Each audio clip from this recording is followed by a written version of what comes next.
Dhjetra nxënës shqiptar nga fshati Haraqin i Shkupit janë sulmuar nga personat maskuar në një incident të ri ndërretnik që ka ndodhur në Shkup. Ata janë sulmuar pas një arsye derisa kanë pritur autobusin që të ktheheshin në shtëpitë e tyre. Incidenti ka ndodhur në pjesë të qytetit ku jetojnë kryesisht maqedonas, që bazon dyshimet se bëhet fjalë për incident ndërretnik, ndërsa sulmuesit kanë komunikuar mes vete rrjedhshëm në gjuhën maqedonase.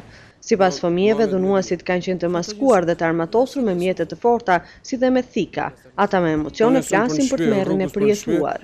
Edhe kanë dalën ato me maska, kanë dalë me shalla, me kapela, qështu me bezbolla kanë pasën, shipka, që si punë kanë pasën, edhe kanë dalë në udhe, tu ecë udhës tonë kanë dalën edhe në kanë... Ato që ka vëdesh kemi zonë, nuk i zinshin. Me neve janë rasprojit që të një 20 minuta na kanë majtë neve, po mas kanë shku e nësë në spital se që është? Këta e kanë vanu afor 40 minuta, nuk e thirshin atë ndimën e shpejt. Na i qojmë shkollë, që në është e mirë, i bimë për gjakt. Shka me bona me të thmi kështone, veç mi ndalu për shkolle. 3 prej nxënësve të sulmuar kanë marrë lëndime të rënda dhe janë dërguar për kurim në spitalin e qytetit.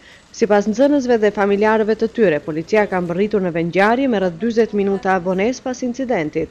Policia ende nuk është prononcuar nëse ka të dyshuar si autor të incidentit.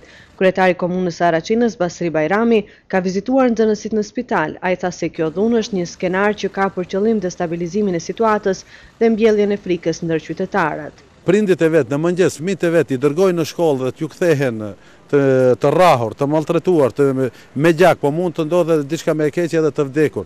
Unë kisha sugjeruar deri te organet përkatëse që këtë çështje ta rregullojnë herë për gjithmonë, se sa shoh nuk mundemi ne t'ju dalim nxënësve, fëmijëve tanë t'ju dalim zot. Unë për këtë do t'i njoftoj edhe organet e huaja, edhe unë mendoj se në të ardhmen kjo nuk mund të vazhdoj deri kur kjo duhet të ketë fund. 2 ditë më parë një incident ka ndodhur edhe në lagjen Çajir të Shkupit, ku personat maskuar e kanë sulmuar 13 vjeçarin shqiptar Blin Shabani, duke e prerë me thikën e fytyrë dhe duke e detyruar ta puth kryqin. Incidentet ndërretnike në Maqedoni aktualizohen sa herë që afrohen zgjedhjet ose kur ka kriza politike. Për këtë arsye ekzistojnë dilemat në opinion se incidentet nuk kanë vetëm karakter ndërretnik, por edhe prapavi politike.